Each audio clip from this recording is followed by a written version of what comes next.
Hi, this is Multi-Topic Talk. Welcome to this new video. This is my retrospective on DC's Legends of Tomorrow. We will cover in this first part Season 1, 2, and 3. The foundation of the show were good. This is what I will talk about. What the show used to be. It was a good show at that time. So, be ready. Part 2 will cover Season 4 and 5. And the last part will cover Season 6 and 7. So I am done watching again Legends of Tomorrow first season. Now this most recent watch was actually my worst watch ever. Now I don't want to start too negative, so I will say this. Based on what I remember, Season 2 and 3 are amazing. So this is just a rough start with the first season. With that being said, let's speak about that first season. What went wrong, for me at least? The tone was not even. What I mean by there is the show tried at its best to be a mix of Arrow and The Flash, and the result was this. Sometimes they crack jokes in serious moments, and these jokes, they don't really land that well. And this is only on this most recent watch that I noticed that detail. So I have seen the first 3 seasons at least 3 times before watching it a 4th time. The later season I cannot say the same, because that's another deal for another day, you know. With that being said, feelings and always, man, so much of them. This dragged down a lot the show, but this is something that CW does. This is a trope that many shows are guilty of, and it's sad, but it's what's going on. And even some of my favorite shows do have a lot of feelings and always, but here's the thing. When it's not really good drama, or when it's not handled by the cream of the writer out there, the pill is sometimes really hard to swallow. And this was the case for me with this feelings and always. We keep getting, almost every week someone gets a pep talk. The best weeks, they don't give that many pep talk, but that's only the best weeks. Vandal Savage. He's a threat, but he is not a good villain. He is one-dimensional. He is bad guy, just liking doing bad guy stuff. There's no other floor to his building of a character.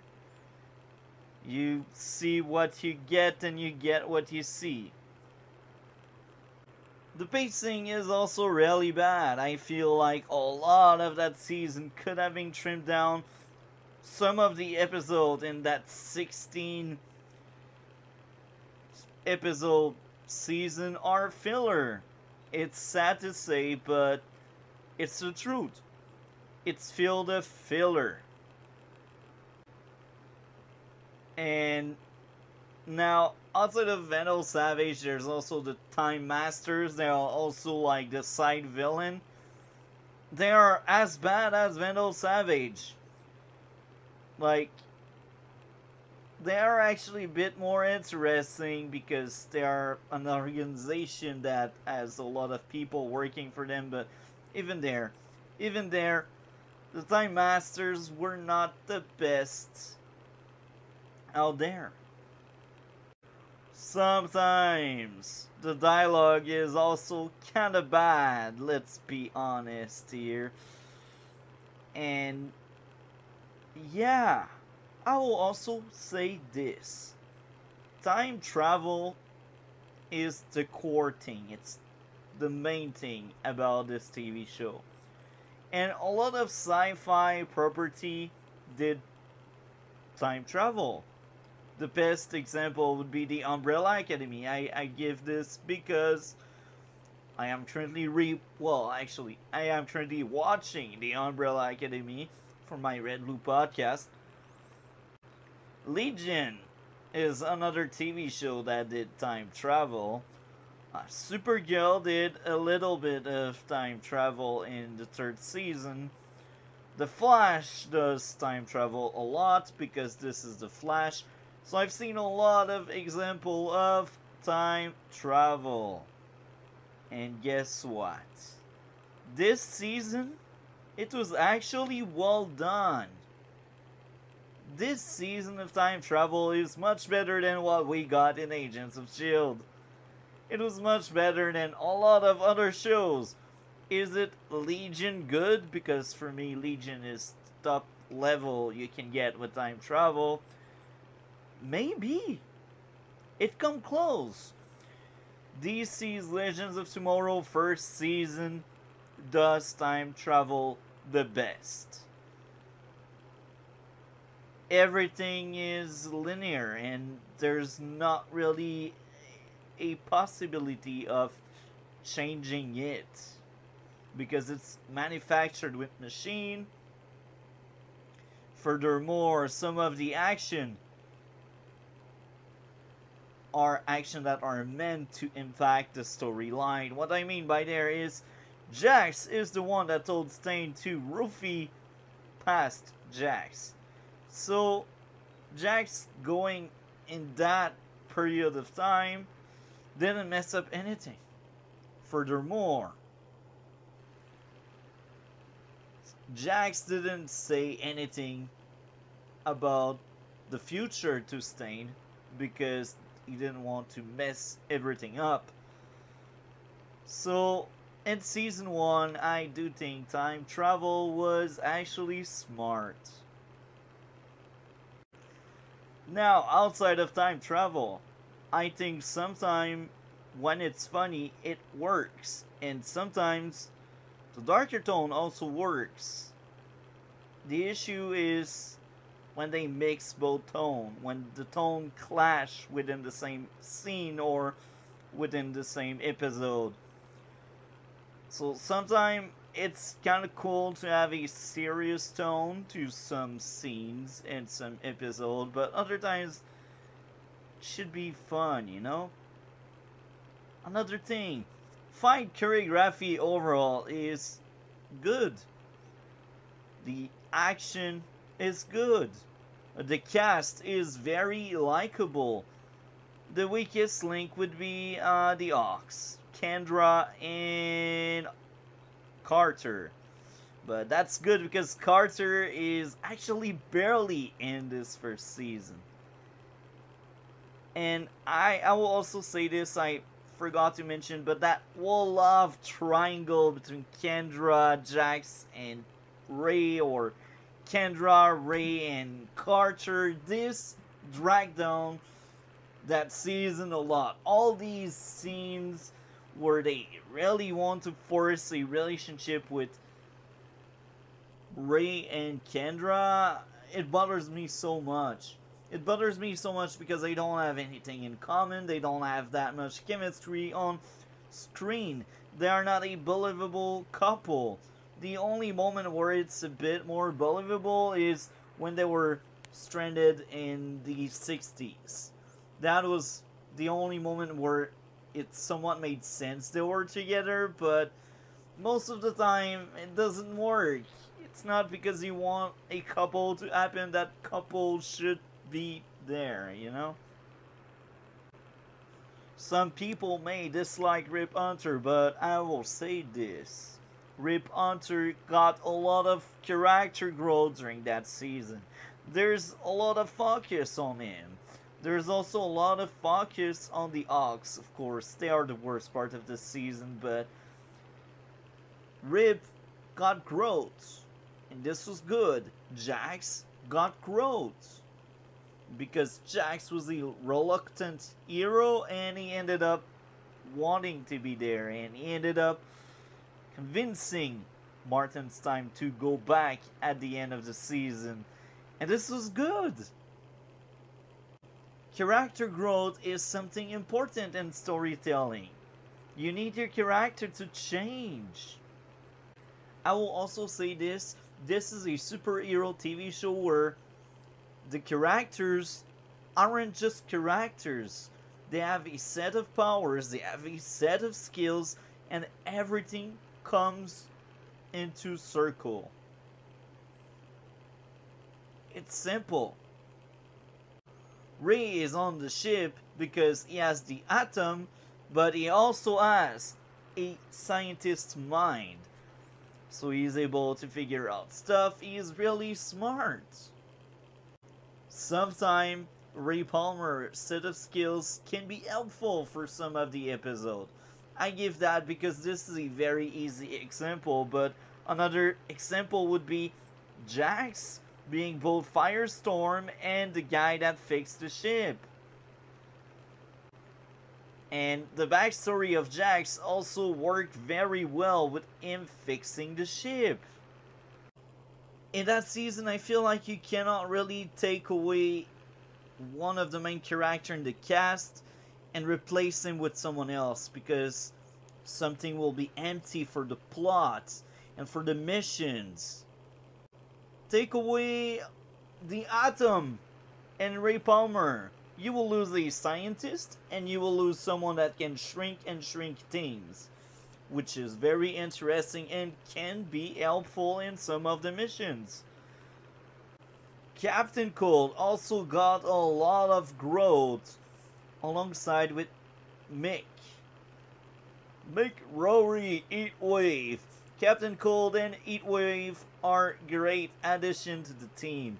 They work well together. They are a very good duo, and they are both very likable, and their friendship is believable, which is amazing. It's a well done friendship, and it has more than one layer, because at some point that friendship breaks because the mission becomes more important than that friendship. But in the end, they patched up things and they remain friends, which is good. I think season 1 overall, the writing wasn't perfect by any means, but it was very good writing. The characters were good. The characters were interesting. The characters were all different from each other. Sarah was the assassin that needed to overcome that assassin side, and she had some kind of parallel with Captain Cold. And this is a side case where they had chemistry and they worked well together, and these two characters have a lot in common. And this is a bit sad that they won't end up together, but still we get like Kendra and and Ray. I'm not into ships. I don't care about love relationship, but they are in your show. So tell me, show, why did you place so much focus on Kendra in the other one, while you had something that worked with Sarah and Captain Cold? Tell me. This most recent watch, I'm really mixed about it. I have mixed feelings. Part of me tell me some aspect of the show are better than the last time I've seen it, and another part of me tells me that season is actually worst. I value more my opinion right now than any previous video I did, like the overview I did of the first season. I did that overview last time I've seen the show, and that was a long time ago. And since then, I became much more critical, and now I feel like I have a better understanding of writing, and I'm better at seeing things within the TV show writing. The characters, the story arc, the story overall. Look, it's not the best story you can get out there, but the story arc of each character and the character evolving in that universe was what mattered the most. And this season was really good for the characters. But the writing itself of the story and the execution of some aspect and some subplot are much weaker in this season. Now, I feel like I have said everything that needed to be said. I will give this first season of Legends of Tomorrow a 5 out of 10. Now, recently I recorded my retrospective on the Supergirl TV show, and I remember giving season 5 of Supergirl a 5 out of 10 as well. Now, I will say this. This first season of Legends of Tomorrow was better than Supergirl season 5. I think for a 5 out of 10, I think Legends of Tomorrow is a quite high 5 out of 10. And that may seem like a really bad score, but I think I'm really harsh on everything I review, so maybe you may enjoy it. Maybe you will like it more than me. With that being said, I thought it was entertaining. I don't regret rewatching this season. And this is very interesting because I do regret rewatching Supergirl 5th season. And I didn't with this season of Legends of Tomorrow. Because I feel like the characters, they meant something. The characters in the first season of Legends of Tomorrow are the strength of the show. They are the art. They are why I value this season a lot, 45 out of 10. So here it goes. DC's Legends of Tomorrow, Season 1.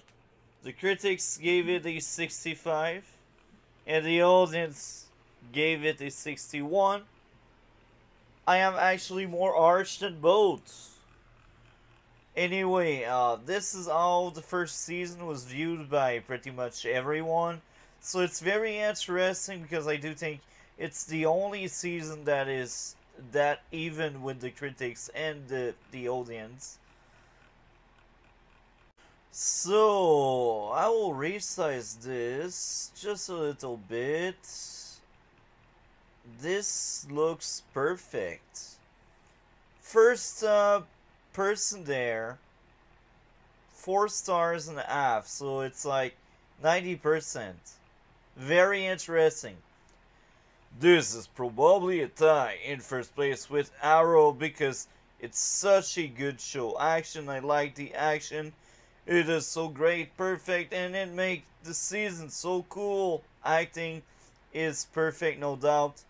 Well, I do have doubt there, but anyway. CGI is amazing. I also have doubt about that, but hey, we both experience another way, right? It's mind-blowing and so realistic. I love it. Realistic? Bruh. Okay, that person is a shield. But anyway. Villain, I kind of liked him, but not so much. I think here could have been a better actor or better writing for the character, but the villain I did like were the Time Masters. They are pure evil. Now this is very interesting because I have seen for my Red Blue podcast the crossovers again, and Vandal Savage was actually better in the crossover than this show. I don't know why. Maybe it's the writing, maybe it's the acting, maybe it's both. Or maybe I just didn't like that much the first season of DC's Legends of Tomorrow. So, yeah. Writing, no explanation needed is The writing is perfect. Story, they literally traveled in and outside of space of time. Casting don't even.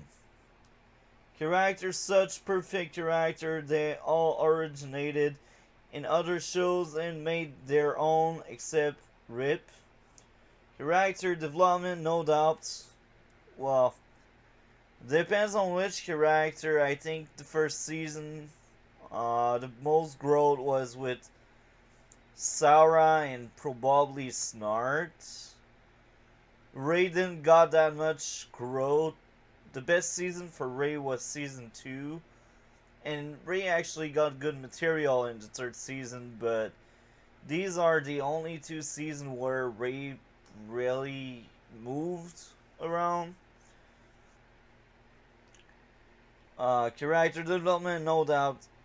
It goes to Snart, Rubber of ADMs and Mick. They were just crook criminals, rogues. Sorry about that. Before they were picked up in 2016. And then they transformed not into heroes, legends. Especially Snart, he didn't die a hero, he died a legend. Clearly a shield, but anyway. Adventured, traveled in and outside of time and space, you already said that. Mystery is no good and no mysterious, because who knew that the Time Master would be the main villain, telling Savage what to do. Ending, I think that there have been better ending in the Arrowverse. This ending is not the best, but is one of my top 10 favorite ending cliffhanger in the Arrowverse. 3 stars, so this is like 6 out of 10. Season 1 was decent, but not up to par of what I would suspect for the Magic Time Travel AO. Next up, it's okay and has a nice hook, but having watched the later season, this is pretty average. The series wasn't as adventurous at this point. A bit boring, using too much time on a already familiar villain, but with lots of potential, is worth watching the second time. I actually agree. I will actually say this. The more you watch it, the worse it becomes. And we can say the same for every single season outside of like season 2. Season 2 is the only season I have seen like many times, and my take on it never went worst.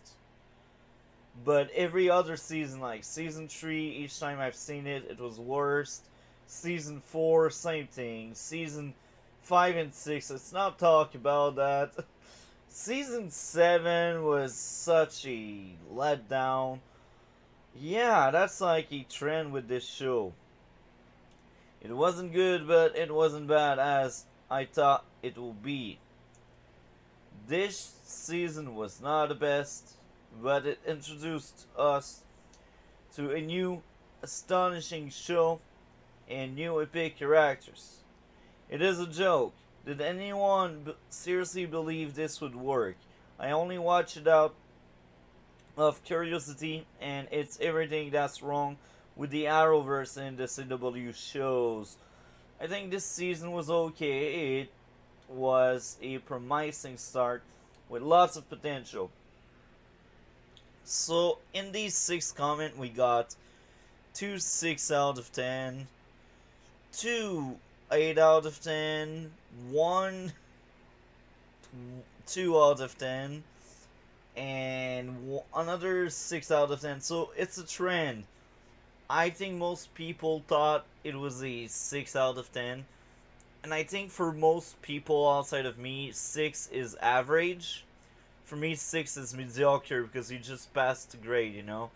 But for most people, I suspect it would be average. For me, average is like 7. I'm a bit more harsh than usual, you know. So, next up, This series is painful to watch. It is way too silly and have a ridiculous story arc. Sacrifices story for goofy jokes and situation that they think will carry the show. I agree with this, but not with season 1. This kind of stuff started happening in season 3, but it was all over the place in season 4, 5, and 6.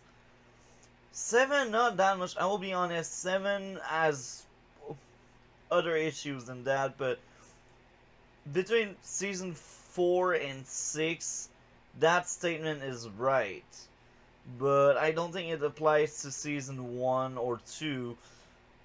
Some moments in season 3 were like that, but not it wasn't that bad. Yeah. When this show was first announced, I thought it was going to be like a Justice League show with a rotating roster of different unknown or lesser known superheroes that come together to battle super villains like Legends of Tomorrow. But no, it's just a bunch of clowns that time travel and do more harm than good.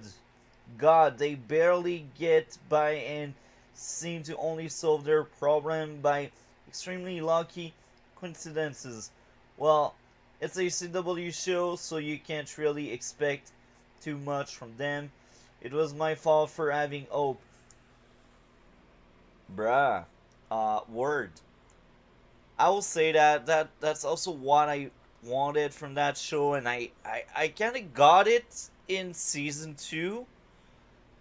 And I will admit, season 3 also had that vibe of superhero and like some kind of Justice League trying to take on a lineup of villain. But season 4, it was a parody of what it was. And I know I'm different. The core audience, like the fan base of the show, will probably hate the video I'm making right now. Because I know the core fan base enjoyed how goofy and how poorly written this show was, because they were like, oh, it's different, it's not a superhero TV show. Well, it's a sin for me, because your name is freaking DC's Legends of Tomorrow. Anyway, that's how I see it, that's how I feel. So, next up, the previous one was a 3 out of 10. That's like the average score I give to later season of the show, but I think it's a bit too harsh for this first season. This first season wasn't perfect, but it wasn't that bad. Later season were that bad. I can see how this show is appealing to a lot of people, but I personally wasn't interested enough to get past 13 or so episode. So, it's a 5 out of 10 for him. But yeah, he didn't watch the entire thing. So I don't think I should take that one seriously. So here we are with the viewership of DC's Legends of Tomorrow. We will start off with the first season, the first few episodes. I won't cover each single episode, it would take too long. So we will cover key episodes. So the show, the first season, with the first 2 episodes, started off with a quite high view count, viewer in million here. Episode 1, 3.21 million. Episode 2, 2.89 million. So here we can guess parts of that viewership was due to Arrow, and part of the viewership was due to The Flash, because Legends of Tomorrow was a spin-off of both TV show. So everyone that ate the Arrowverse and superhero stuff, keep that in mind. No Arrow, no Flash, no Legends of Tomorrow. That's how it goes. Anyway, that's how it first started. So here it's weird. Um, we can consider episode 8 as being the mid-season finale because there was a 21 days break between episode 8 and 9. So let's just say it's episode 8, the mid-season finale. The mid-season finale had a 2.01 million viewer. Left Behind at a 1.97 million. So despite 21 days break, the viewership didn't drop that much. People, I won't say they liked it, but they watched it. And that's what matters. Very interesting because season 2 was better received by everyone, critics and audience alike. Nice. I think that's the best season of the show. This season is actually a masterpiece. For me, it's probably in top 10 best DC season ever. I don't know where exactly it would scale because there's a lot of good stuff for DC at least. So yeah, Nick Zano. Okay. Is it okay?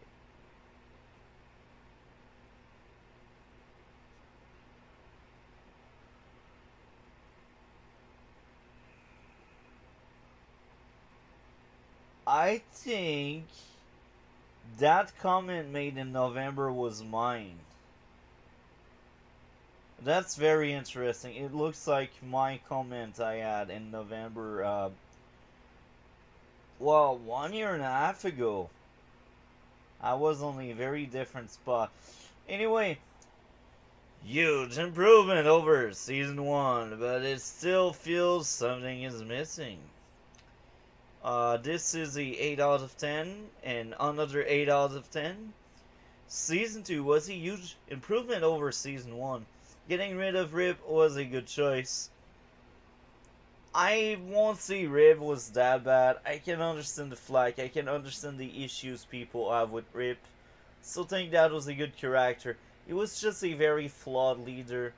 A very selfish person. But a lot of people are like that. And if it doesn't resonate, either you don't know them or you don't like them. Or maybe you're one of them and you're in denial, and yeah, there's loads of reasons why it it it won't like resonate with you. Anyway, um, this is a 9 out of 10. The second season is where things start becoming more fun. It's great to see how the show bounced up in just 1 year. The season begins with all the members separated in different timelines. The first episode itself starts with the French Revolution, and in just 5 minutes, the serial shows how it is no longer the terrible show that it once was. It used the previous big villain from Arrow and the Flash, Reverse Flash, Malcolm, Merlin, and Damien Dark. It's funny how Malcolm and Damien were the reason why Arrow had started rotting. The team also had Steel and Vixen to their team and started for the better. I agree. Maybe not Malcolm part of it. Malcolm wasn't that bad. Like, it wasn't the best part of later season, but it wasn't the worst part. I mean, yeah. So this is the comment I left 1 year and a half ago. It's hard to find bad things about the show. It's funny, it's dark, the villains are great, the heroes are great, it's very entertaining. Each episode has a good reason to be there. Most of the cast get good material. The music, it's a great sci-fi time travel TV show with superheroes in it. Great time watching it. Up on my second watch, I had hard time finding things I didn't like. And it's like at that point here right now as I am recording this, probably like the fourth or fifth time I've seen most of the season. Only season 7 I've only seen it twice, and season 6 actually is the other one, but I've seen season 5 at least 3 times. But season 6 and 7 only twice because these are godly terrible seasons. Um, anyway, open my second watch.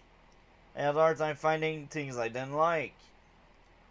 The season was amazing. It was well written, and I think it should deserve a 9.5 out of 10. Characters doing character stuff. The characters are truly a team of outcasts. Nate and Maya, both replacing the Ox from season 1, was amazing. The GSA being introduced was great. The Stargirl from the GSA was interesting, but the one that had her own show was much better and less generic. The legends are more than just heroes. They all have a good set of skills. Nate, the historian, Stain and Ray, the scientist, Jax, the mechanic, Sarah becoming captain of the ship was amazing. Rip being turned to the dark side was great.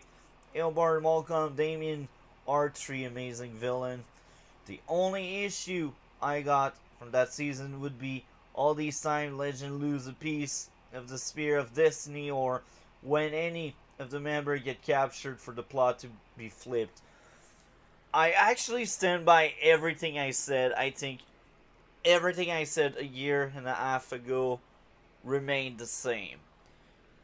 Maybe another issue, some episodes are a bit weaker in the overall season, but they are still like top tier episode for the entire show. Yeah, like after season 2 and 3, the show went really downhill quick. Next up, in addition to bringing a plot that is competent, the second season of Legends of Tomorrow manages to correct most of the mistakes of the first season. The narrative is very intuitive and ends up that the events are not as loose as in the first season. It is a good series to watch, mainly because it contains a little more interesting stories than is usually presented to us. This is 8 out of 10. I really love this show a lot. Best season of Legends, 10 out of 10, including fan favorite from the Arrowverse as their antagonist, Elberton, Malcolm Merlin, and Damien Dark. The best season of the series, 10 out of 10. What a good show, yeah, 10 out of 10. So, the fan really liked the show a lot during that season. Legends of Tomorrow Season 2 is a huge improvement over Season 1. This season introduced us to two new characters, Maya Jiwei and Nate Awood. And these characters are amazing, and their background stories were amazing as well. Season 2 introduced us to not 1 or 2, but 3 villains, including Elbarton, Damien Dark, Malcolm Merlin. These villains were amazing, and Damien Dark worked perfectly on Legends more than he did on Arrow. The season finale, and as well as the mid-season finale, was amazing and both great episodes. The Spear of Destiny was an amazing object for both the Legends and the Legion to go, and how the Spear works fits perfectly in with what this show deals with. The only problem I have are the filler episodes weren't the best, but they were exciting in some way. Even though there weren't that many of them, the action was on point and amazing each time. Overall, this was a great season and definitely improved since season 1. I would highly recommend this season.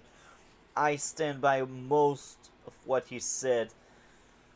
So, season 2 was better received than season 1. It's no surprise, it's the best season of the show. The writing was still on point. They still took themselves seriously, but hey, they could make you crack a laugh, a smile. It was funny. We had good time. We had balance. We had everything. So I am done watching DC's Legends of Tomorrow second season. And this season was as good as what I remembered. Some of the episodes out there in that season are actually a bit worse, but the overall season is amazing. I had a blast. This season, we get a Legion of Doom. 3 villains for most of the season that are from Arrow and the Flash. Later in the season, we get Rip Hunter as a 4th member until he is turned back to the right side. And at the end of the season, we get a 4th member with Captain Cold being brought back from the past by Ilbarton. I think the Legion of Doom make a great team of supervillain with Damien Dark, Marilyn Malcolm, and Ilbarton. 3 of the best villain the Arrow and the Flash made. I just wish Prometheus was around. No, I'm joking. That season did justice to both sides, the good guys and the bad guys. Each character in the Legends feel like they are different, not only with their set of superpowers, but also with what they bring to the team. I repeat that a lot, because I remember in later season, this fades away. In later season of DC's Legends of Tomorrow, each character becomes one-dimensional because it's funny and easier to make and more lazy. The biggest issue with this season would be some of the individual episodes that leave some kind of bad taste once you're done rewatching. A perfect example would be the one about racism and the past, because each TV show that needs to time travel, they need to address that issue on their own way, because America was racist. Now, I may sound like a bigot, but I'm not. I'm just bothered by how it's forced into most of the storyline about time travel. It's really forced, and it bothers me a lot. At least this time around, they kind of give a more unique approach to it, showing how some of the slaves may react to that. Oh, and the Western episode where Jonah X is actually reduced to a sexist bigot. Oh my. This season, time travel is nowhere near as good as what it was in the first season. It's still watchable, it's still fine, and I guess you can find worse things, but it's really hard to handle time travel properly. Mick Betrayal was great. It was well written within the story, and it was a whole character arc Mick had. Throughout the season, a question is if he belongs in the Legends now that Captain Cold is gone. Does he really belong among them?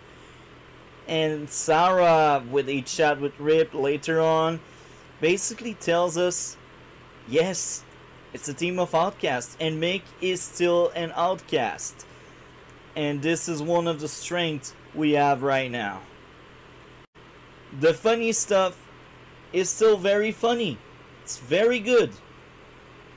Now, one big issue with the last few episodes, they even broke the fourth wall, telling the viewer that's an issue. Being self-aware doesn't mean it's good. So the villain win, they have the spear, they rewrite reality, but they don't erase the legends. Why? Why? Well, I have the answer. It's for the plot to happen, because the show is over if the legends are erased.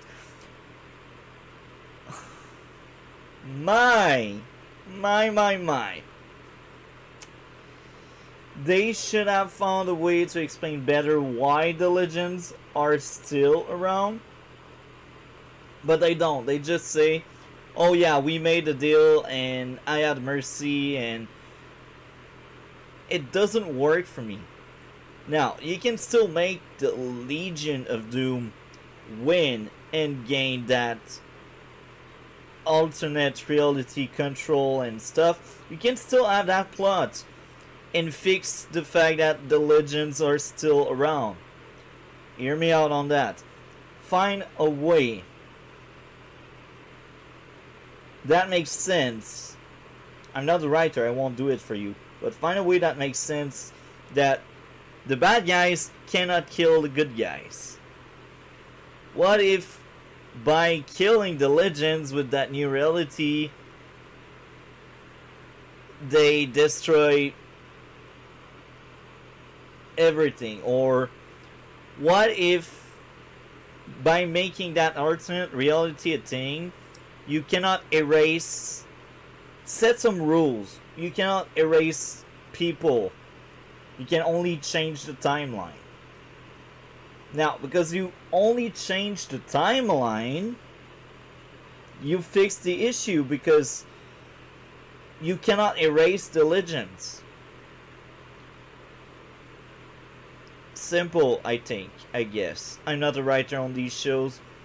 That still bothers me a lot, the fact that Malcolm was right when he told Eobard, look, that was a bad idea to keep the legends as your pets. And that's damn right. It's still an issue for me, because you're Eobarton. I mean, you could find ways. You're depicted as a very smart individual. You're also depicted as someone with a crazy ego, but well, actually, to think about that, because of that ego aspect, maybe that makes sense that he leaves the legends alive, I guess. The writing of the season is still very good. Sometimes in some of the dialogues, when they try to be funny, it's too much on the nose for me. Now, I had a big issue with the Hawk and the Hawk relationship in the first season, and Kendra and Ray. That wasn't great at all. That was terrible. This season, Amaya and Nate was fine. It was still a weaker subplot. I didn't care about their relationship. Now, that may be a hot take, but I do think maybe among these 17 episodes, okay, 16 if we take out the crossover, that season should have instead maybe 13 to 14 episodes, because we had maybe like 3 to 4 filler episodes in the bunch. I feel like when we introduce Nate and his powers, that's very important. The Jesse is very important. But we had some episode in the first half before the crossover that didn't feel as needed. The best example would be that one about racism and stuff. I think that was like episode 4. That was one episode I would delete. Maybe the other episode I would delete would be the episode where they go in the far west doing cowboy stuff. That's another weaker episode. The Shogun episode as well. I think that was the third one where they are in Japan. These are the weakest episode this season, and I feel like they were not needed. The only thing that was really important about the third episode was Rei forced into destroying his own suit.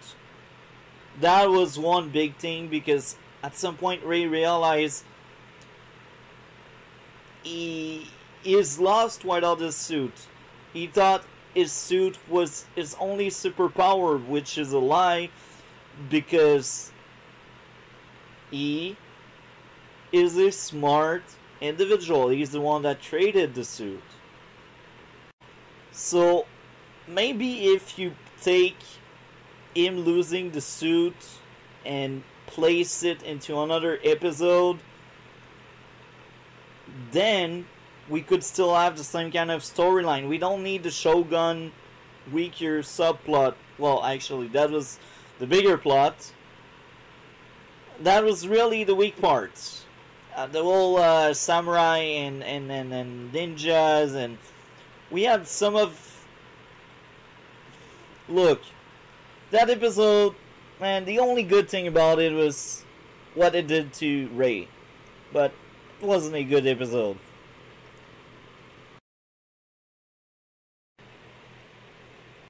Another issue would be when it's Christmas and they just let Rip escape because Jax is not a killer. Capture Rip here and there and now. I rolled my eye when I've seen that. The episode overall was fine. It was actually a good episode, but at the very end, Jax just let the guy leave with the piece of the spear. Why? Why? Why? Later on, they capture Rip, which is fine. It's needed. Then when Rip is on board, he mess up with everything. And he tried to escape with a spear. Outside of that, Jax and Martin Stein, as usual, they are good characters. And Jax, he doesn't get that much, to be honest. His best episode was when he was in charge because Sarah was out of commission. That was peak Jax this season. The new characters, Amaya and Nate, they are a great character on their own. I really enjoy both. They have interesting superpowers and they have charisma as characters. And Amaya, by living with the legends for a few months, she changed. She had some growth. She was a very strict person. She was almost cold.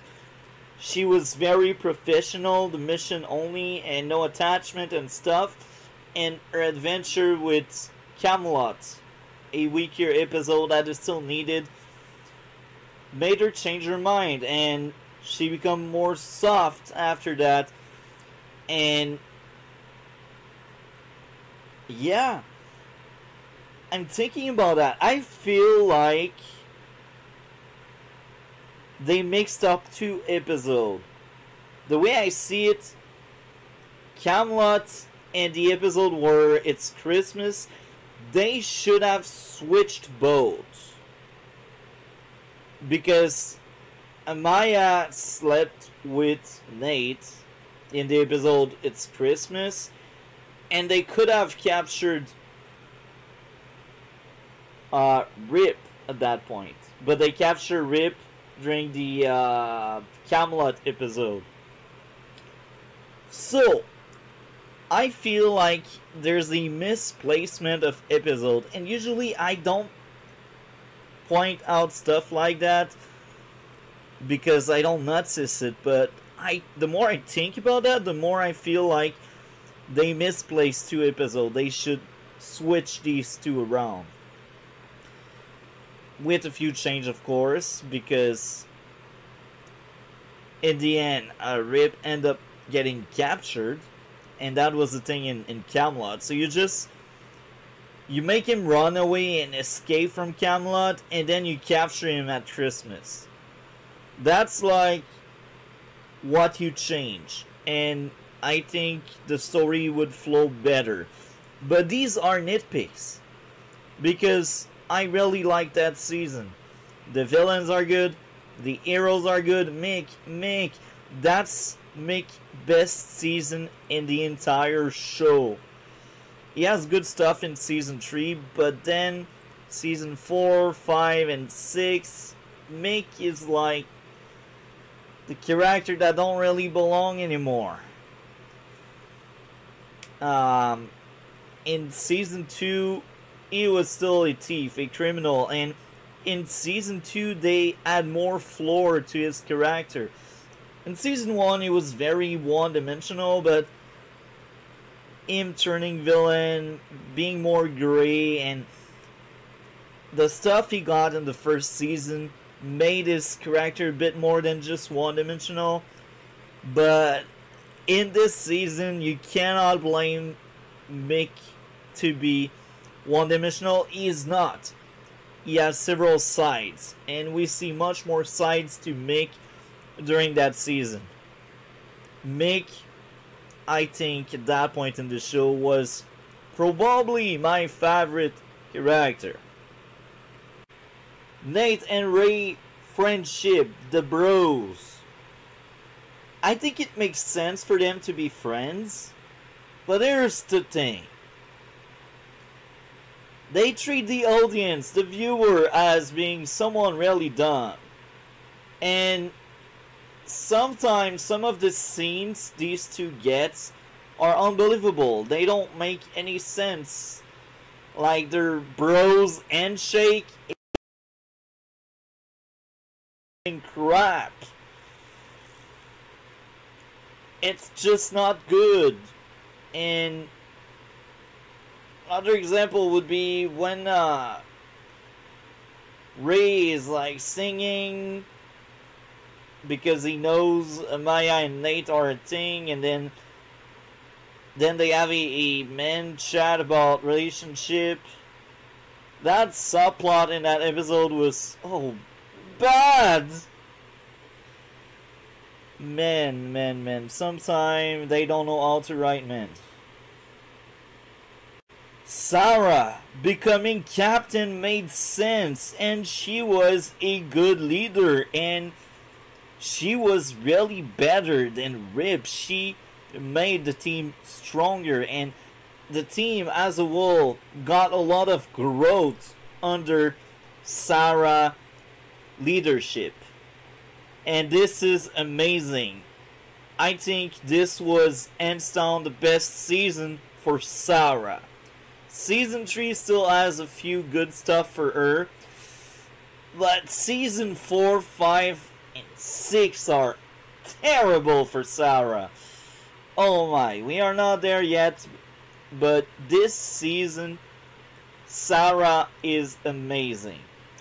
She feels like Arrow season 2, but in another show, and she's in charge, and that makes sense because she is a good leader. Ray and Mick relationship, their friendship after Ray lost his suit, was interesting. I enjoyed it a lot. It was entertaining and fun to see Rip flip-flapping and changing sides throughout the season. It was also a great episode when the focus was on the Legion of Doom, to understand this character more and the relationship, the new partnership that is born after that episode at the end, when everyone in the trio they are basically on the same level and they are partner instead of boss and underlings or boss and minions. I think the GSA was also very interesting, present and future. The two weakest one were, I think the name was Midnighter, the one in the future, and Courtney. It's sad to say because Stargirl is my favorite TV show, but in this show, she felt like more of a fan service character than a character. She was just there because GSA. She was in maybe 2 or 3 episodes, I can't remember. But even in 2 or 3 episodes, you can do better. They did better with Nate's grandfather. And Nate's grandfather only had 2 episodes. Well, yeah, 2. He had 2 episodes. And they did great job with him. So tell me, why can't you make Courtney on the same level? She is a JSA member. Why do you treat her otherwise? She is not a good character. Let's be honest. She is fan service. And it's sad. It's very sad. I feel like I have been speaking for a long time about this second season. It's a major improvement. It's much better than the first season. If the entire show would be like that, that would be one of my favorite shows. But that's the only season on that level. And I don't feel ashamed to give this season 9.5 out of 10. This season is a masterpiece for me. Now, if I remember correctly, Arrow's second season was also a 9.5 out of 10. But which one is the best one for me between the two? Arrow. Just a little bit. Because Arrow was more consistent and even everywhere. Legends of Tomorrow had 3 disappointing episodes this season. These were episode 3, episode 4, and episode 6. These were the weakest parts of this season. And the best part of this season was the compromise with episode 5 and the season finale. So far, the season finale was hands down my favorite episode this season. I tried to nitpick. I didn't find any issues because I were able to properly explain time travel, how it works, the rules, what happens if you break these, and all reality is. It's just like time travel, and that's why they were able to time travel. It's because that new reality, it didn't stick, it didn't remain, it didn't add time to solidify, to cement. This was a great season, and I'm pretty sure it will remain my favorite of the entire show, and it will only go downhill from now on. The Pin Ultimate episode had a 1.89 million, while Legendary, the final episode of the first season, had a 1.85 million. Usually I don't cover each single episode, but here, because it's on our face, right above the penultimate episode, we see a 1.63 million. And so far in all of the numbers we covered, that was the lowest. So I think in the first season, even if it wasn't the best product out there, it was watchable. People enjoyed it. People were curious to see how everything would end. That's one thing, right? The second season started off with 1.82 million, followed by 1.80 million, So it's almost on par. It's not that far below what they had at the end of the first season. People were still invested. People still wanted to see more. And in my own opinion, I said it already in the video many times, the second season is the best the show has given us. That was the peak, the highest point in the show. So when I see these numbers, I am not surprised. Mid-season finale. 2 million, that's the highest number so far. Now, you will tell me, oh, but Invasion and more, it's normal. It's normal because Invasion was the crossover, so it's a bit of what we call cheating there. But on its own, the Chicago Way got a 2 million. And it's interesting because the mid-season premiere was at 1.74 million. So it dropped a little bit, but that's like the mid-season premiere, so some people probably didn't know when exactly the show would come back.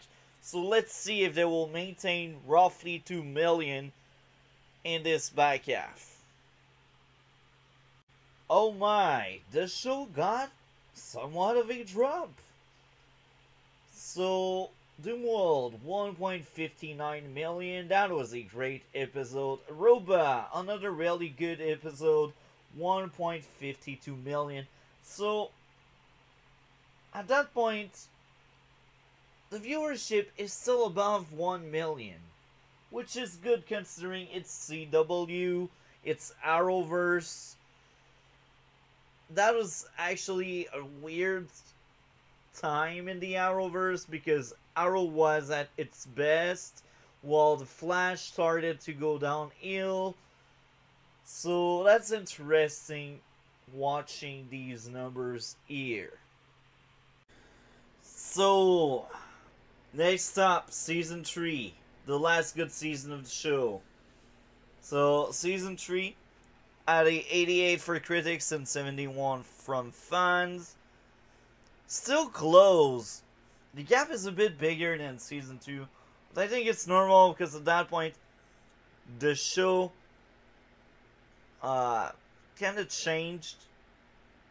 Because it tried to appeal to a wider audience, not only like Arrowverse fans and stuff. And that's like your first crime when you try to do something. Changing the identity of what you're doing. Anyway, let's keep going.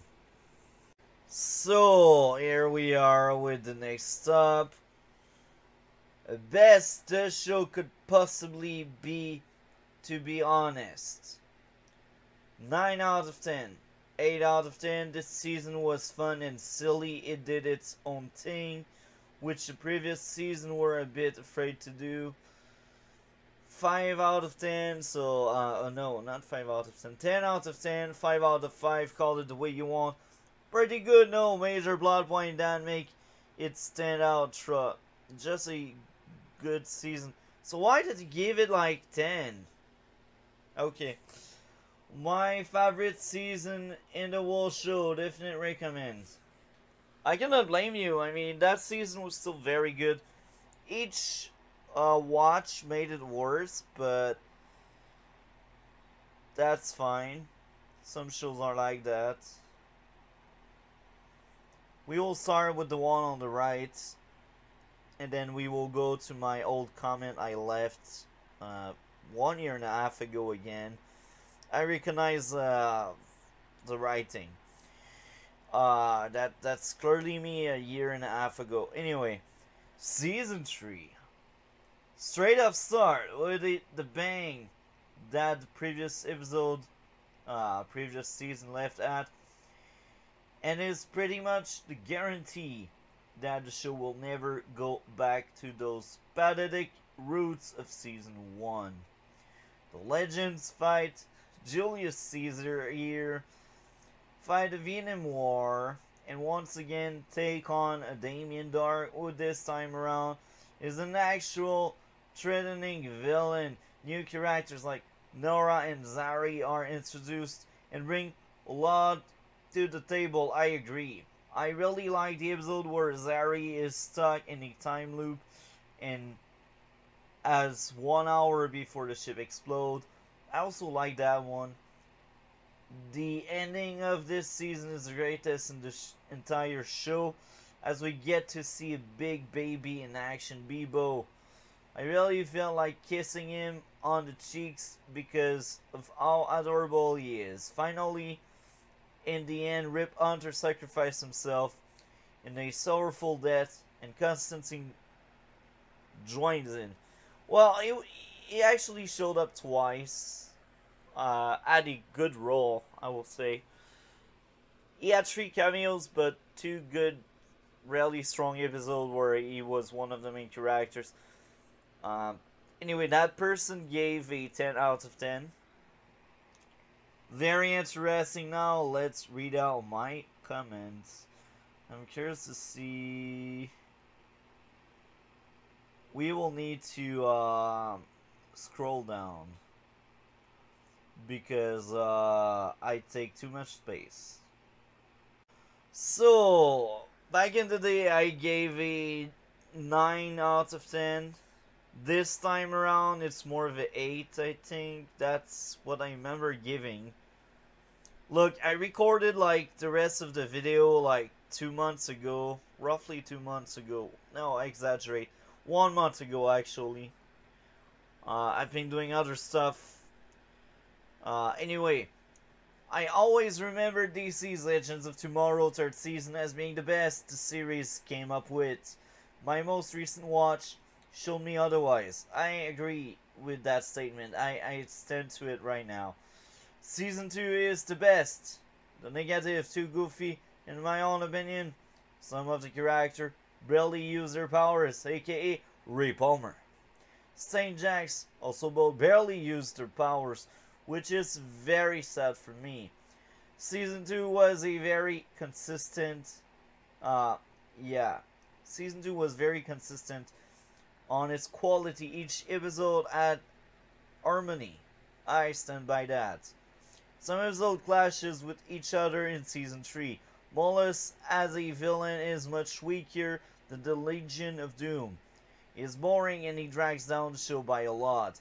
The Water Witch and granddaughter to Maya is also another boring villain. I stand by that.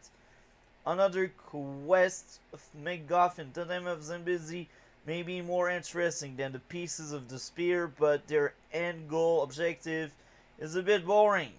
I stand by that, I agree. When the totem goes into Nora, Damien ends, stakes never truly feel as high as when the Legion of Doom could get a piece of the Spear of Destiny. I stand by this. Despite being stronger MacGuffin since they give powers. Bruh, I was freaking smart. The positive, Damien Dark, Nora, these two make you forget about the other bad villains since they carry on their shoulders the role of interesting and appealing villains. The legends still know how to give you a smile. A lot of scenes are funny. The superhero aspect of the show is still around. Most legends are still using superpowers. I had a lot to say, and most of it still sticks. So yeah.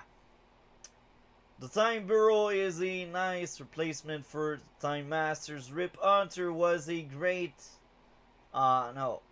Rip Hunter was as great as any other past season. Each character feels different. They are truly a team of outcasts. Eva and Zari are two amazing new characters that gave us a great time. Gary wasn't the best character, but he didn't have such a huge role in the series, so the pill was more easy to swallow. John Constantine was amazing as usual. Some part of the story were really dark and appealing. A lot of episodes were emotional. The story mattered, and outside of 3 or 4 episodes, most of the season wasn't filled with filler. I stand by that. The season was really entertaining. Some episodes were bad, but others were amazing. Despite being character driven, the show was well written and the story made sense. Choice character take makes sense with the seeds given. Even if the negative take more space in this review, I still felt like the positive outweighed the bad. Can't wait to rewatch. Suggest to everyone to watch this amazing season. I stand by it. If I would do like a new note like that, a new comment, I would probably do worse because I think this reflects very well the season. Now, I already spent maybe an hour on season 3, so you know my new issues I came up with later, so I won't add more. Next up, 4 out of 10. This show doesn't take itself or the audience seriously at all, which could have been gone at or good, I don't know. They made it clear from the start, but giving us 2 seasons of dark start, but dark backstories and potential complex characters trying to find their way, and then swiftly rearranging everything into a childish parody show feels really distinguished. I can't tell that name. I know what it means, but I can't tell it right. Personally, I've pushed through to the very end just out of hope that it gets better, but it doesn't. Shame. I understand that feeling. That's how I felt with season 4, 5, and above. That's how I felt. But season 3, maybe it's a bit too harsh, but I can still see why. Like, I mean, there's Bebo at the end, so yeah. Next up, 8 out of 10. The 3rd season of the series. Just repeat the formula of the 3rd season. So that's the plot is as good as. Okay. 10 out of 10. I'm very impressed with this. 10 out of 10. Legends of Tomorrow. Season 3 is by far one of the best Arrowverse season yet. This season introduced us to some amazing characters, such as Ava Sharp, Azari, and Nora Dark. We also get introduced to some minor characters, such as Gary, one that will become really bad in later season. This season is full of twists and turns, and introduced magic to the audience. With Damien Dark being the main villain this time around, we saw how he was resurrected and has his magic abilities. While there were a bit more filler episodes than normal, this season housed Molus, a new villain who could take over bodies, which he did to Nora Dark near the end of the season. The show sadly lost members of the Legends, Martin Stain and Jefferson Jackson. While this happened, however, we gained 3 new legends. Zeri, Wally, and Amaya returned. We also saw the death of Rip Hunter as he sacrificed his life. The only problem I had are some of the episodes can be slow at time, but overall this is my favorite season so far. I would highly recommend this season. So after reading these comments, I think most of the fans enjoyed a lot the 3rd season, and there are a few people that are not really on board anymore, but that's fine. I cannot wait to see what people have to say about season 4. The first really awful season, in my own opinion.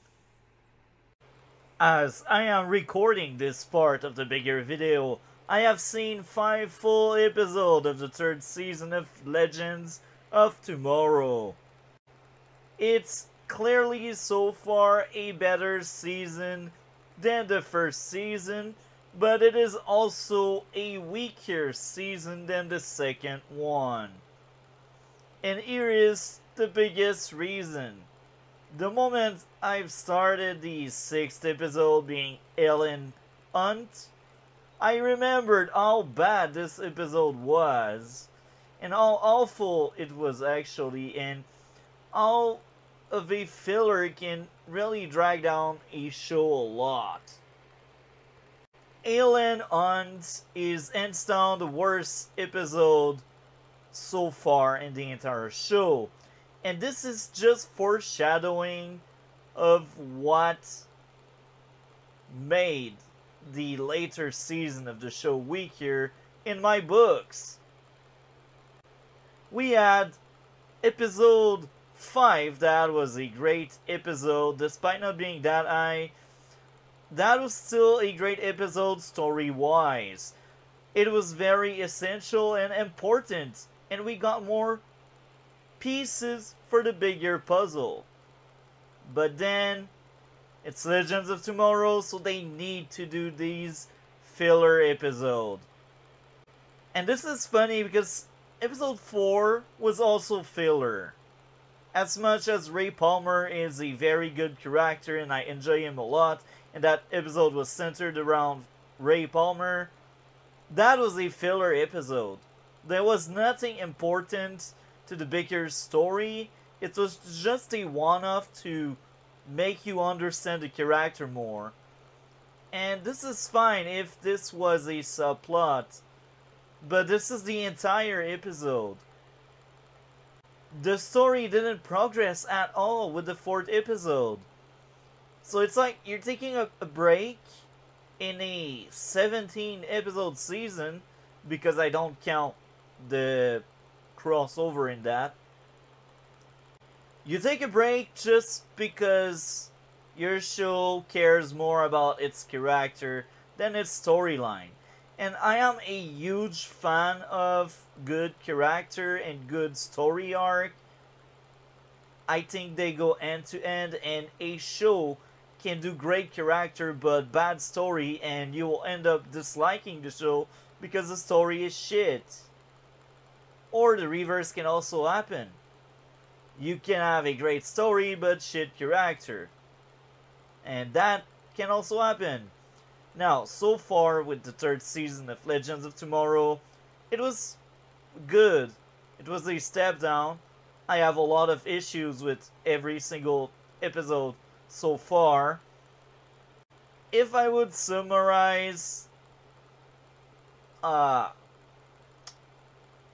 biggest flaw of this season, if I can call it that way, it's all of the subplot we get, and Nate and Amaya relationship. I didn't really care about their romance in season 2. I thought it was actually fine. It was the weakest subplot in the season, but it didn't bother me that much. But in the first 2 episodes, or 3 episodes, I can't remember when that romance stopped bothering me that much. They were the weakest subplot. And there's also that subplot where Jax is going behind Steinbach to make some kind of cure for their condition. And I hate when some of the drama between characters relies on lies and how they react. And this is exactly what's going on. Furthermore, Rip, poor guy, man. He has trust issues. That was always a thing with past season.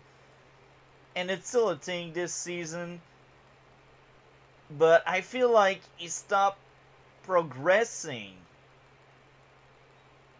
He is the same as what he was in the first season. And it's sad to say. Now, I will add more with this. I praised Mick to have more than one dimension. He was a great character in the first two seasons. And so far is reduced to be a thug.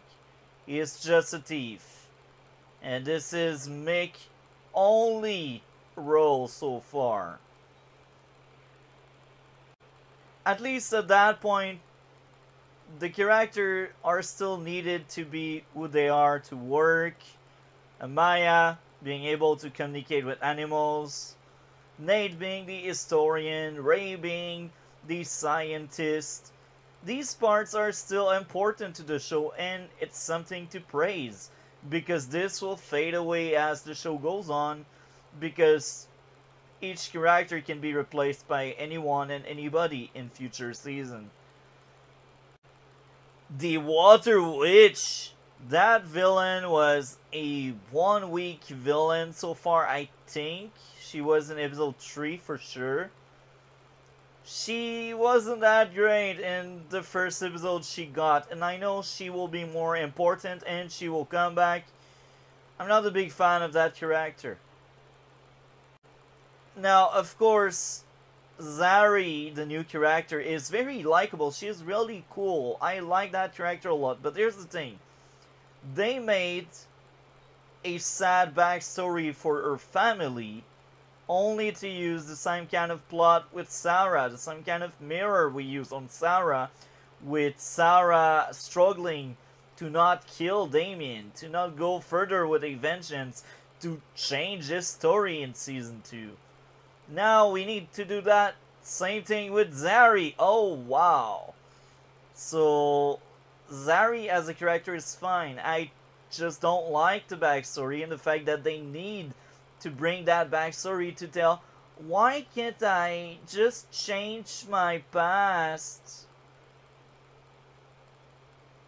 Maybe it's for a new viewer, but I know when they keep using the same kind of plot, I'm tired of that. And this is what's going on. Another character wants to change her past. I will also admit, sometimes the funny stuff doesn't land as well as the first two seasons. I feel like the tone is a bit all over the place this season so far. I will still admit, the first 5 episodes are watchable, but it's not season 2. And I really want to give a good shot to the season.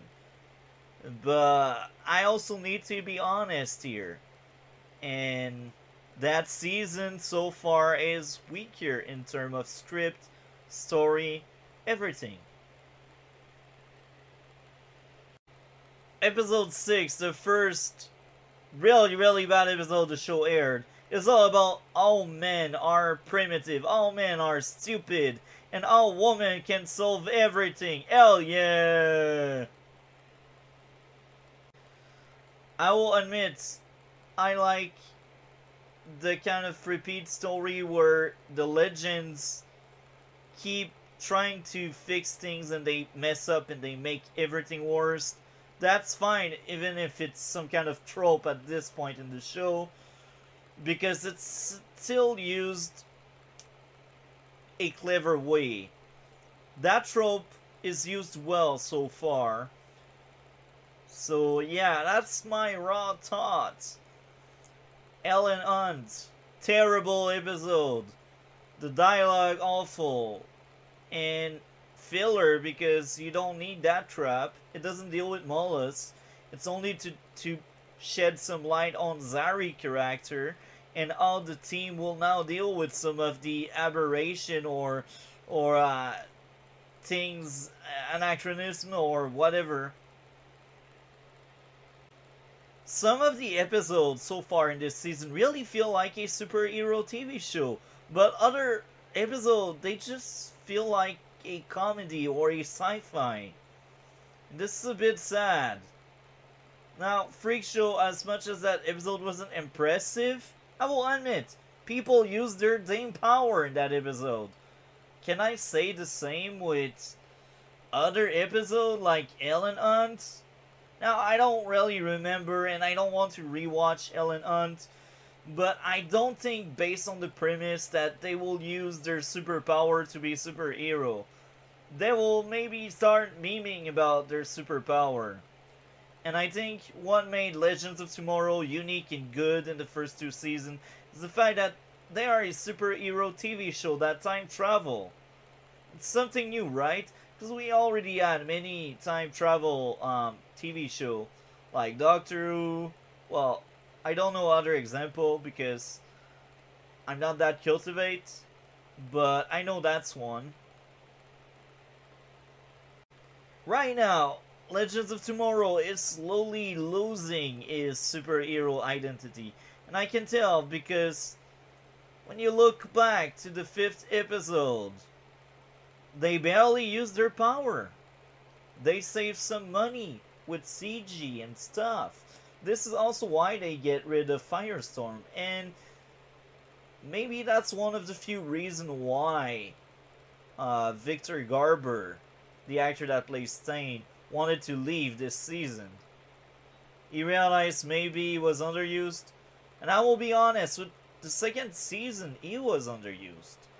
In the first season, I do think he was well used. In the early stage of the second season, Stain was fine because he had to deal with his daughter. And that's it. Past the daughter storyline, Stain was just left behind. Mick feels like a shell of what he used to be. Now he's just there for comic relief and because he's a fan favorite. Another new character I like, Eva. Eva is a great character. I enjoy her a lot. Now, so far she's one-dimensional, but she's meant to be this way because that's the kind of character she started off to be. And she changed throughout the season. This is called growth. So I will give it a pass because I know the end result with Eva. And I know she will be a good character later on. Can Nate and Ray Palmer stop doing bro hug? I roll my eyes each time they do it, and I'm pretty sure that's the purpose of that crap eye rolling stunt. So I am done watching the first 10 episodes of the third season of Legends of Tomorrow. Now, let's start off by episode number 7. Episode number 7 was actually very interesting. This was a mix-centric episode, and I will be honest here. This one, just like Ellen Hunt episode, felt like a filler. Just another filler. Now, the only thing that really mattered is the fact that Damien Dark saved Grodd from the napalm. But outside of that, this episode's only purpose was to serve Mick's character. And I will not complain because it was well served. And this was an entertaining episode. But there's the thing. They want to tackle a serious thing like war, revolution. But this show doesn't take itself seriously anymore. This is the kind of episode that could have been great in season 1 or 2. But just because it doesn't fit third season wanted tone, it doesn't fit the season. Now, it's still kinda high because I like the episode a lot, but it's out of place. It's in the wrong season, and it could have been better if it was done in season 1 or 2, and if they didn't want to be that funny, because Legends this season wants to crack more jokes than building the plot. Here again, some of the humor, some of the thing that should be fun, fails. Yes, I said it. Now, Legends of Tomorrow really wants to be a comedy, but it's not. It's not because it's not always landing well. In this episode, everyone stopped using their powers because they want to save some money on the budget of the season. this is part of why Legends of Tomorrow becomes worse and worse every season. The only character that could really shine with powers was Vixen, Amaya. She was the only one. Now, I will admit, Mick's storyline was good with his father, and realizing his father was not the man he thought his father was. Outside of that, that's not a great episode at all. It's filler. Now, episode number 9. Another wasted potential in my books. At least this time around, this is not a filler episode, and it does deal a lot with Martin Stein's death in the crossover. And even if I skipped the crossover, because I will make an entire video about the crossovers, even if I skip that one, this episode had some emotional weight. We had a lot of good scenes. Sadly, it's Legends of Tomorrow, so they need to crack jokes all the time. The tone clashed at some point. We had Mick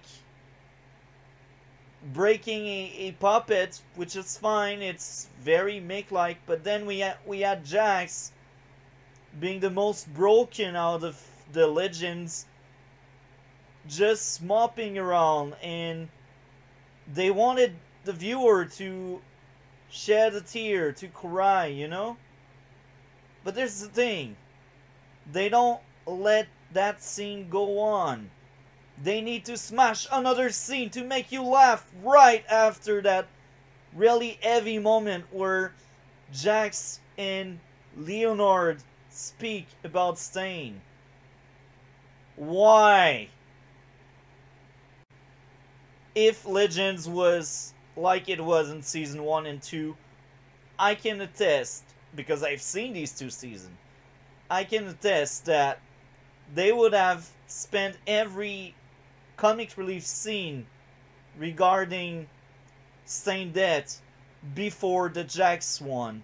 And they would have kept the Jax scene for the end of that sequence, because that was the true scene that mattered, and the scene that was really sad. They would have kept it at the end so we can live that emotion and have some tears. But what happened? Clash of tone. You try to be sad, and you try to make me laugh right after trying to make me cry. But it's not well executed. It's not properly done. I will also go further than this. This episode had really terrible dialogue at some point, at some scenes. Eva as a character is very interesting. I like that character a lot. Damien Dark is a very good villain. The Viking are one-dimensional. They are stupid. And now you will tell me, oh, that was the point of that episode. Legends of Tomorrow is stupid. So characters are stupid. This is not how you defend comedy. This is not how you should defend your show. It's not because it's self-aware that it's good. It's not. Sometimes they miss the mark. And that's the case here. And yeah, that episode had good moments. And the last scene between Stain and Jax was very emotional. That was a great scene. This episode could have been the best the show ever had, if the tone was right, if the dialogue was better. At least the people with power used their power. That's one thing. Episode number 10. Now, I may be biased, maybe I'm wrong to think this was the best episode we had so far in the entire show. But maybe I'm right, just maybe. Now, the biggest reason why this episode number 10 was so good was John Constantine. Or John Constantine. I think he carried the episode on his shoulders. Even without him, the episode could have worked. Not as much and not as well. I mean, what? Let's be honest. Without Constantine, that episode could have been like the average Legends of Tomorrow episode. But Matt Ryan in the role just lift up and carried the episode on his shoulders. A lot of charisma, very funny, and it really felt like a follow-up, a sequel to his own TV show, and his first appearance in the Arrowverse in Arrow 4th season, Haunted, episode number 5. We also get to see Damien Dark again. We also get to meet Nora Dark, Damien Dark's daughter. The entire episode was very good. The subplot with Ray and Zari trying to bond with little Nora was touching, it was endearing, it was good. The Asylum storyline with the Crazies and Leonard. Leonard Snart in episode 9 and 10 did great job. He had a lot of charisma. They also planted the seed for Eva and Sarah Lynn's relationship. And guess what? This is actually the only relationship that really works. I will almost say in the entire Arrowverse. The granddaughter of Amaya is still a terrible, awful character. But she is needed for Amaya storyline to give her growth, to make her change, to make her decide at the end of the season to actually defend her country or village. So that subplot was well done. It was a really good episode. And this was the first episode this season, I feel like, was really, really strong. And I can't recall or remember any issues I had. Maybe I have that blind spot because of Matt Ryan. But here's the thing. Matt Ryan was on season 4, 5, and 6. And even him could not save the show for me. Anyway, episode number 10. A great ride. And I will watch episode number 11 in a moment. I cannot wait to see what happened next. It's been a long time I have not seen the show. And I will admit, I'm entertained. Even if this season is weaker than the second season, it's still a really good season so far. Here I am after watching the 11th episode of the 3rd season of DC's Legends of Tomorrow. Outside of the end credit scene with the Wally teaser, I will admit this episode feels like a filler. It's just a Zari-centric episode. Does this mean the episode is bad? Yes and no. It's actually a really good episode, but here's the thing. You can skip it, and in itself it's wrong. And I will also admit, they trick us into thinking she will self-sacrifice. Maybe she had that intent, but the whole fact that it was controlled by Gillian makes it wrong. You played with people, emotion. Maybe that's the point of a TV show. I don't know. To be honest, being tricked like that, it feels like a betrayal. Amaya and Nate relationship really bothers me at that point. Because we all know how this will end, right? It's just to add some romance. And we don't need that romance. There was also that very goofy sequence where She's just playing around because Nate told her to do so.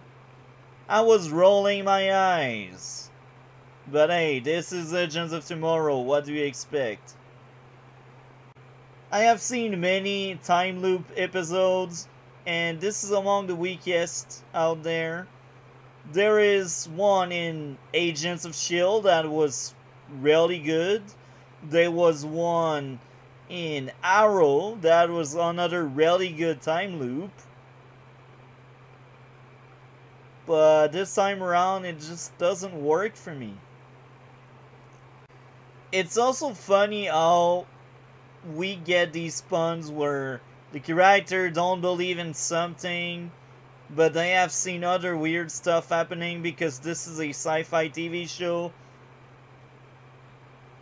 Stop making people doubt things can or cannot exist or cannot happen.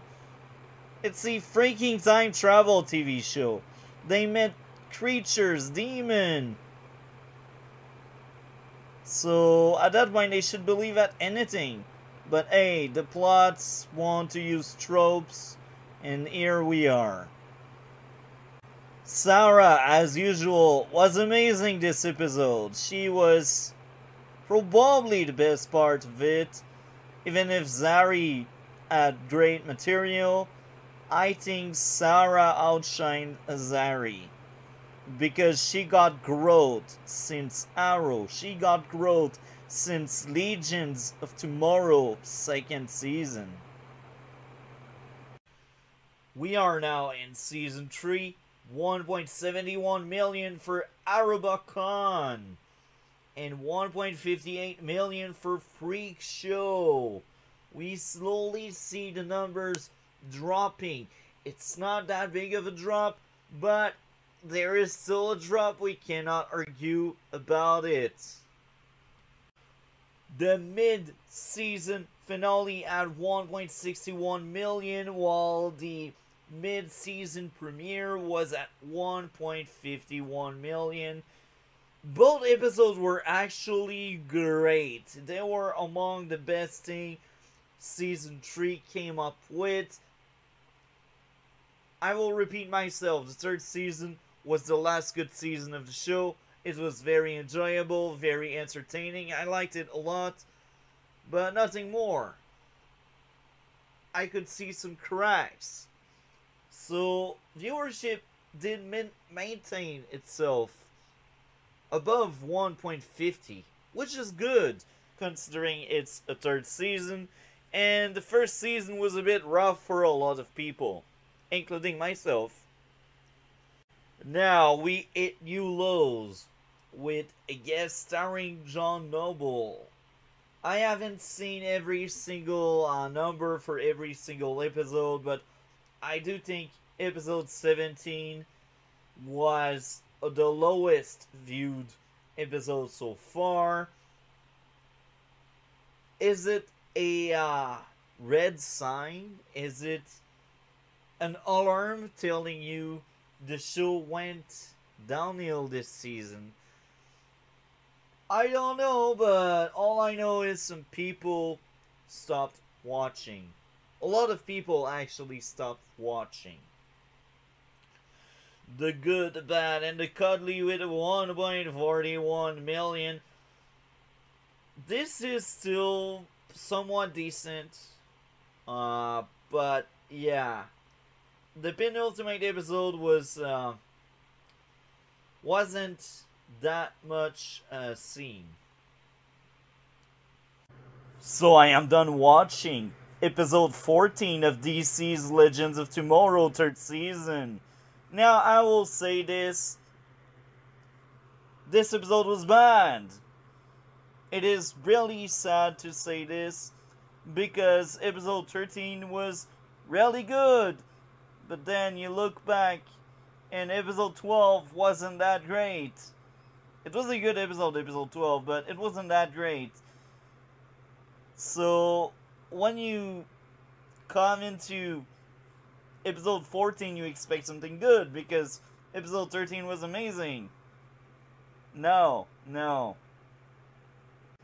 enter the first musical, a plague, if I can call it that way, that will appear in every season from now on. They needed to make this filler episode about Elvis Presley to force into the viewer a musical. I will be honest, the moment I've seen the opening scene, I was wondering if I would simply skip that one, just like the Ellen Hunt episode. But then I was like, maybe I may miss something. Maybe I will not be as harsh on that episode as Ellen Hunt episode. But no, this episode was really bad. Don't get me wrong. I think this episode is probably better than Ellen Hunt. I say that because last time I've seen Ellen Hunt episode was many years ago, and I have some kind of PTSD toward it because that was a godly awful episode. And this episode was really bad. Episode 14 was really bad, but it's not Ellen Hunt bad. Let's point out two other issues. The tone. Because Legends of Tomorrow really want to turn every single thing into a joke, a meme, a laugh. And this is one big issue. Sometimes the joke don't really land, it's not funny. Other times we get funeral for a rat. When I summarize it this way, some people may not believe me if they have not seen the show. But stick with me with this. The rat was Mick's pet. The rat was something precious for Mick, so he lost something precious in that episode. And at some extent, he is sad. And they played that funeral scene for laugh. So even that is not taken seriously in this show. Now, they did broke the fourth wall in season 2 when they said, oh, it's not the first time Sarah dies. But here, this is an actual death. And I will go further with this. In season 2, it was a well done season. It was a good season from start to finish, with a few missteps here and there. But that was a very strong season. So you don't get to nitpick everything. You don't get to latch on things that went wrong, because most of it makes sense. Most of it is really good. That whole plot with Amaya and Nate bonding over music, and Amaya not liking rock and roll, but Nate still forcing rock and roll into Amaya, that's not great. I don't care about their relationship. Eva and Sarah relationship is actually good, but then you get Nate and Amaya. They don't really make that much sense. They are from two different time period after all. Wally West from The Flash was a great addition to the cast. Wally was amazing this week. He was probably the only good part of this really bad episode. I will also admit Zari is great. She is a great new cast member. She is now some kind of mentor to Wally, which is very interesting because that's the new girl, you know? That episode was also filler outside of the guitar being one of the totem. This episode didn't really progress the story much further outside of now the legends have the death totem. And maybe you could argue Wally tried to fit into the legends. That's two things. But Elvis won't come back, and that was the Elvis-centric episode. The pacing of this episode was also really bad. You can trim down 5 to 10 minutes in that 40-minute-ish. So right now, this is a low point for the TV show. And I just remembered, episode 12 was actually really bad. That was a pirate episode. Oh my.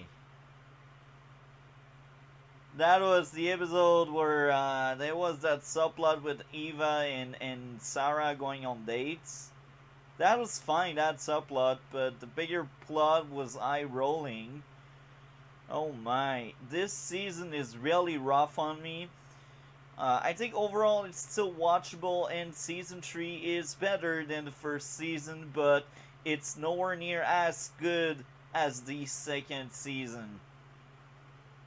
Damien Dark is amazing, but when he's not around, the show feels flat.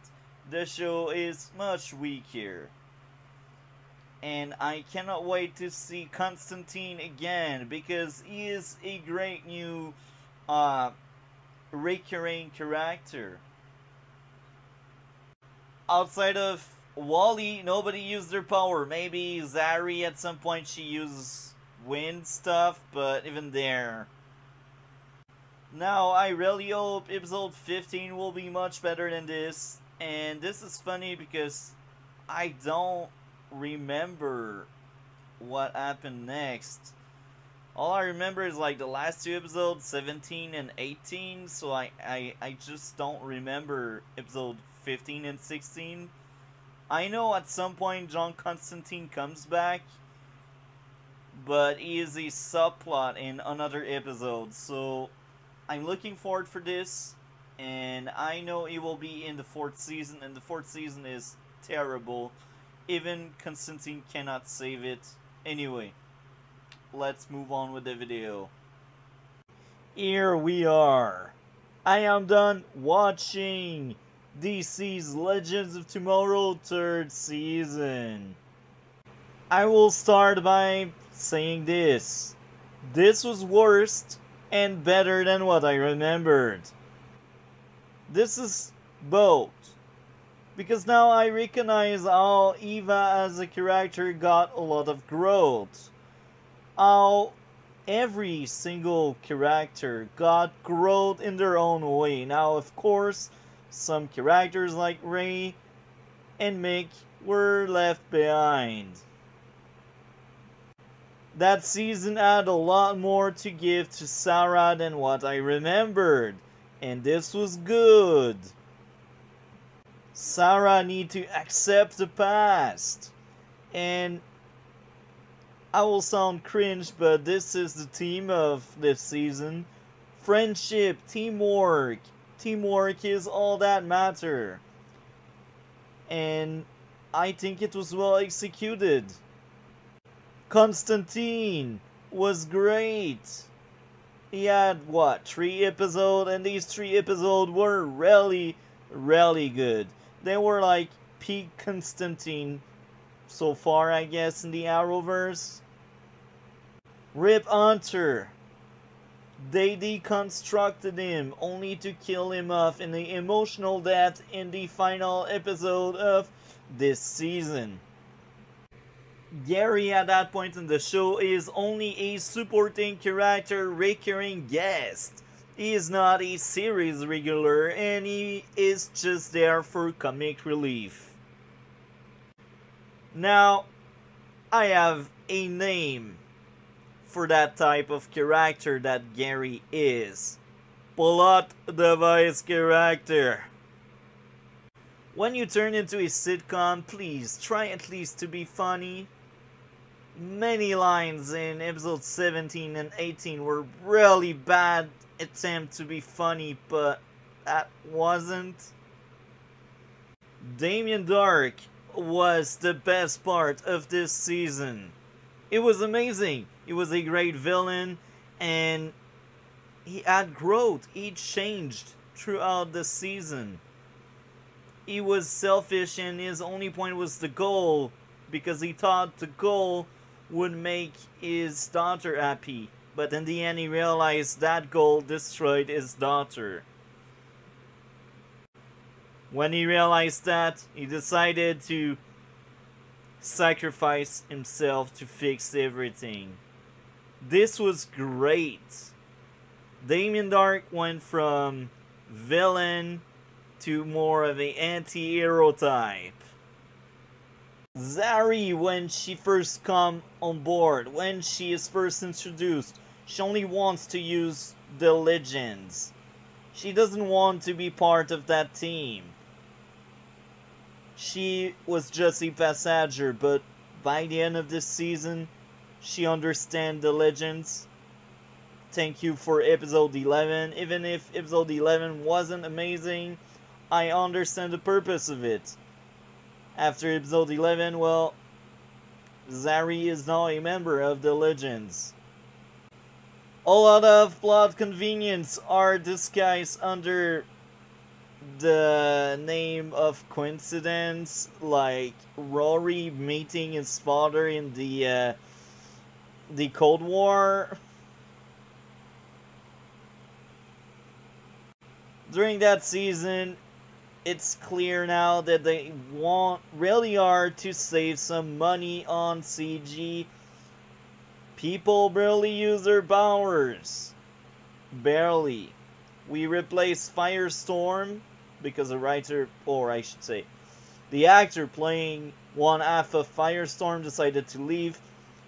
But I suspect that the writer were glad because they could replace that CG character with Zari, a character that basically used Wayne as her powers. Now that Jax is gone, who take over the role to fix Gillian and the ship? Zari, and this makes sense because she is from the future. Now, Legends of Tomorrow, I said it earlier, it doesn't take itself seriously anymore, and that could be fine if the joke were landing. But we get these awkward scenes where you must laugh because people are high, or you must laugh because Sarah is having a pep talk with Barack Obama. Oh my eyes are rolling already. We also have the musical episode and the Hatred Toward Men episode with episode 6. This season was hands down much better than the first one. A lot better. I liked that season despite my complaints. But I see a downgrade, a drop. It's very sad to see this happening right before my eyes. I think in the end Constantine helped out a lot. Eva is a great character. I actually like Eva much more this time around than any previous watch of the show. Maybe it's because I understand her more, or maybe it's because she's just a good character and that was hard for me to admit in the past. I don't know. Many explanations, but I will admit Eva is a good part of the season. She was needed to the plot. She was well inserted in the plot. And don't get me started with Amaya. Amaya got a lot of growth, and in the end they realized there was no room left for Amaya to evolve and change. So they rolled her off. Good job, guys. Amaya had a great second season and a really good third season because she realized, what have I done? Why should I be this by the book? This season was really good. I liked it a lot. But it's the last good season of the show. Maybe I'm wrong. Maybe season 4 will surprise me. I will still give season 4 a decent shot. I really want this show to be great. I really want to defend the shows I can because it's DC and I am a huge DC TV fan. Even if some shows can really go low, aka Supergirl first 2 season or aka Legends of Tomorrow's 6th season, even if I see show going low, I still want to see them shine. With that being said, I do think this 3rd season deserves 8 out of 10. Now, in recent watch, I have seen The Flash 1st season with a 8 out of 10, and I have seen Supergirl 3rd season with 8 out of 10, and I do think DC's Legends of Tomorrow 3rd season was better than The Flash 1st season. It's really weird for me to say that, but that's how I feel, that's how I see it. This season was a blast for me, despite the issues, and despite me seeing a drop in quality. It used to be great, season 2 was amazing. It was peak comic book TV show. The tone was great. It was funny, it was dark, it was interesting, it was entertaining. It was a great mixture of Arrow and The Flash with characters from both universes. And now, as the show goes on, the identity is slowly lost. But this is for another day, this topic. I also gave Supergirl 3rd season a 8 out of 10. Between Supergirl and DC's Legends of Tomorrow, I think Supergirl takes the win here. Not by a lot, but they do take a win there. Because Rain was a great villain. Damien Dark as well, but Mollis is the bigger threat. Let's be honest, that's a bigger threat, pulling the strings using Damien Dark. You could argue the same with the Witch in Supergirl 3rd season. But I will always remember Rain. And I won't always remember Damien, I guess. Yeah. Actually, when I think about it, I will always be traumatized on that freaking love triangle and these weird chat about relationship in Supergirl 3rd season. Actually, DC's Legends of Tomorrow 3rd season is better than Supergirl 3rd season. That's really unfair to place Supergirl underneath DC's Legends of Tomorrow there. Yeah, I think it's fair to say that DC's Legends of Tomorrow 3rd season is better than Supergirl 3rd season, and it's also better than The Flash 1st season. I think that's it, yeah. Overall,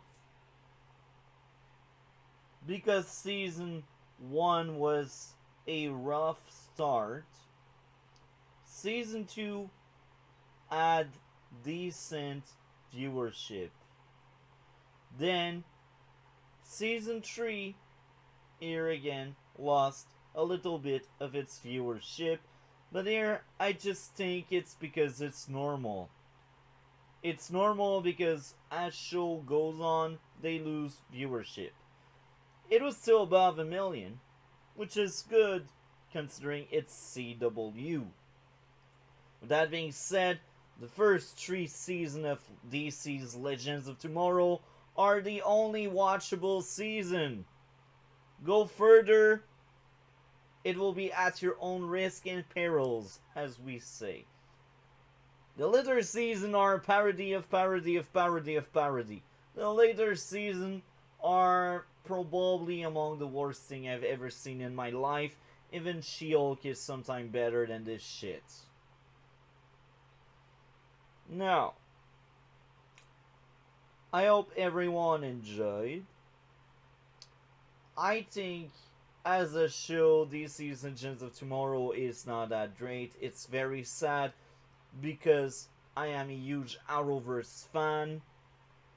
I enjoyed a lot Arrow, a little bit The Flash. The first two seasons were the only two good seasons of The Flash. I enjoyed 2 seasons of Supergirl. And that's like a trend. I feel like it's a trend. Each show can only make like 2 seasons that everybody will like. It's a bit sad. Arrow had 3, but some people just gave up on Arrow because of the 4th season. Legends of Tomorrow had 2 good seasons. Season 2 and 3. First season was mediocre at best, but 2 and 3 were worth watching. They are good. They are things I recommend. With that being said, like, comment, and subscribe, and stay tuned for part 2, where you will be able to hear me roasting the crap out of season 4 and 5. It'll be a fun one, I'm telling you. I tear it apart. With that being said, see you on the next video and stream, and click in the description below if you want to see my episode tier list. I did stream it. It was roughly 37 minutes. So with that being said, take care of yourself and have a good one.